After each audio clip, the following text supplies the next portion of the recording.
നിറമുള്ള കിനാവുകൾ കൊണ്ട് തുലാഭാരം നടത്തുന്നവരാണ് പ്രവാസികൾ. പ്രയാസമേറിയ പ്രവാസത്തിലും ഉറ്റവരുടെയും ഉടയവരുടെയും നിറഞ്ഞ ചിരി കണക്കൊതിക്കുന്നവർ. ഉള്ളം നേറിയാണ് പലരും വിമാനം കയറുന്നത്. മക്കളെ ലാളിച്ച് കൊതി തീരാതെ, പ്രിയതമയെ സ്നേഹിച്ചു മതി വരാതെ, താങ്ങും തണലുമായ മാതാപിതാക്കളെ പിരിഞ്ഞു പോരുമ്പോ ഉള്ളുരുകുമ്പോഴും ചിരിച്ചു നിൽക്കുന്നവർ.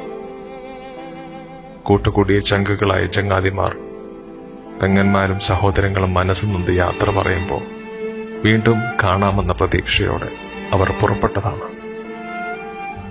നനച്ചിരിക്കാതെ പിന്നിൽ നിന്ന് അടക്കം പിടിച്ച മരണത്തോടൊപ്പം വിട പറയുമ്പോൾ അവർ തേങ്ങിയിരിക്കാം.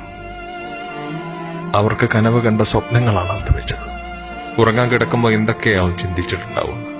അടുത്ത അവധിക്കാലത്തുള്ള ദൂരം, അച്ഛൻ, അമ്മ, സഹോദരങ്ങൾ, ഭാര്യ, മക്കൾ, നടക്കാൻ പോകുന്ന വിവാഹം, പിറക്കാൻ പോകുന്ന കുഞ്ഞ്, പണിതീരാത്ത വീട്, അങ്ങനെ പ്രവാസത്തിന്റെ ഓരോ രാവുകളും പുലരാൻ പോകുന്ന സ്വപ്നങ്ങളാണെന്ന് പ്രവാസിയായി എനിക്കറിയാം. ആരോ എവിടെയോ എങ്ങനെയോ അഗ്നിയായി 59 സ്വപ്നങ്ങൾ കത്തിക്കരിച്ചു കൊണ്ടുപോയ കുവൈറ്റിലെ അപകടം വല്ലാതെ നൊമ്പരപ്പെടുത്തുന്നു. സ്വപ്നങ്ങളുമായി വന്നു, സ്വപ്നങ്ങൾ ബാക്കി വെച്ച് അവർ യാത്രയായി. ഒരിക്കലും തിരിച്ചു വരാത്ത യാത്ര പോയ സഹോദരങ്ങളെ, നിങ്ങൾക്ക് കണ്ണീരിൽ കുതിർന്ന യാത്രാമൊഴി.